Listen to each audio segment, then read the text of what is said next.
Good morning everyone. Welcome to Akshar Mantra. आज हम कक्षा 10 की स्पर्श पाठ्य पुस्तक से महादेवी वर्मा द्वारा लिखी गई कविता जिसका नाम है मधुर मधुर मेरे दीपक जल को पढ़ने जा रहे हैं। तो आइए पहले कवियत्री के जीवन परिचय से शुरुआत करते हैं। महादेवी वर्मा का जन्म 1907 में हुआ था और इनकी मृत्यु 1987 में हुई। 1907 की होली के दिन उत्तर प्रदेश के फर्रुखाबाद में जन्मी महादेवी वर्मा की प्रारंभिक शिक्षा इंदौर में हुई। विवाह के बाद पढ़ाई कुछ अंतराल से फिर शुरू की, यानी कुछ समय बाद इन्होंने अपनी पढ़ाई फिर से आरंभ कर दी। वे मिडिल में पूरे प्रांत में प्रथम आई और छात्रवृत्ति भी पाई। यह सिलसिला कई कक्षाओं तक चला। बौद्ध भिक्षुणी बनना चाहा, लेकिन महात्मा गांधी के आह्वान पर सामाजिक कार्यों में जुट गई। उच्च शिक्षा के लिए विदेश न जाकर नारी शिक्षा प्रसार में जुट गई। स्वतंत्रता आंदोलन में भी भाग लिया। महादेवी ने छायावाद के 4 प्रमुख रचनाकारों में औरों से भिन्न अपना एक विशिष्ट स्थान बनाया। भिन्न माने अलग। महादेवी का समस्त काव्य वेदनामय है। इनकी कविता का स्वर सबसे भिन्न और विशिष्ट तो था ही, सर्वथा अपरिचित भी था। इन्होंने साहित्य को बेजोड़ गद्य रचनाओं से भी समृद्ध किया। 11 सितंबर 1987 को उनका देहावसान हुआ। उन्हें ज्ञानपीठ पुरस्कार सहित प्रायः सभी प्रतिष्ठित पुरस्कारों से सम्मानित किया गया। भारत सरकार ने 1956 में उन्हें पद्म भूषण अलंकरण से अलंकृत किया था।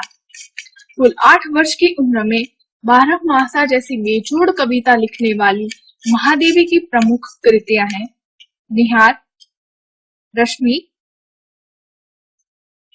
निर्जा, सांदगीत, दीपशिखा, प्रथम आयाम, अग्निरेखा, यामा और गद्य रचनाएं हैं अतीत के चलचित्र, श्रृंखला की कड़ियां, स्मृति की रेखाएं, पथ के साथी, मेरा परिवार और चिंतन के क्षण।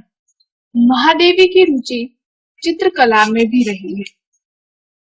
उनके बनाए चित्र उनकी कई कृतियों में प्रस्तुत किए गए हैं।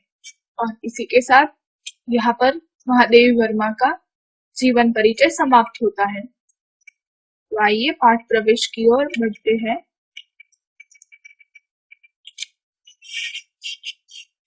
औरों से बतियाना, औरों को समझना, औरों को राह सुझाना तो सब करते ही है। कोई सरलता से कर लेता है, कोई थोड़ी कठिनाई उठाकर, कोई थोड़ी झिझक संकोच के बाद, तो कोई किसी तीसरे की आड़ लेकर, यानी सहारा लेना। लेकिन इससे कहीं ज्यादा कठिन और ज्यादा श्रम साध्य होता है अपने आप को समझना, अपने आप से बतियाना, अपने आप को सही राह पर बनाए रखने के लिए तैयार करना, अपने आप को आगाह करना, सचेत करना और सदा चैतन्य बनाए रखना। प्रस्तुत पाठ में कवियत्री अपने आप से जो अपेक्षाएं करती है, यदि वे पूरी हो जाए तो न सिर्फ उसका अपना बल्कि हम सभी का कितना भला हो सकता है। क्योंकि अलग अलग शरीरधारी होते हुए भी हम हैं तो प्रकृति के मनुष्य नामक एक ही निर्मित। इसी के साथ यहाँ पर पाठ प्रवेश खत्म होता है। तो आइए कविता की ओर हम आगे बढ़ते हैं। मधुर मधुर मेरे दीपक जल, मधुर मधुर मेरे दीपक जल, युग युग प्रतिदिन प्रतिक्षण प्रतिपल, प्रियतम का पथ आलोकित कर। सौरभ फैला विपुल धूप बन, मृदुल मोम सा गुल रे मृदु तन, दे प्रकाश का सिंधु अपरिमित, तेरे जीवन का अणुगलगल, पुलक पुलक मेरे दीपक जल। यहाँ पुलक का अर्थ रोमांच होता है और मृदुल का अर्थ कोमल होता है। सारे शीतल कोमल नूतन मांग रहे तुझसे वाला कण, यानी आग की लपट को ज्वालाकण कहा जाता है। विश्व शलभ सिर धुन कहता, मैं हाय न चल पाया तुझमें मिल, सिहर सिहर मेरे दीपक जल। यहाँ सिहर यानी कांपना होता।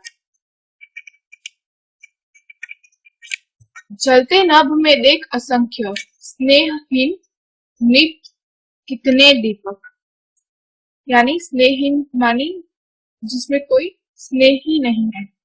जलमय सागर का उर जलता, विद्युत से गिरता है बादल, विहस विहस मेरे दीपक जल। और इसी के साथ यहाँ पर ये कविता समाप्त होती है। धन्यवाद।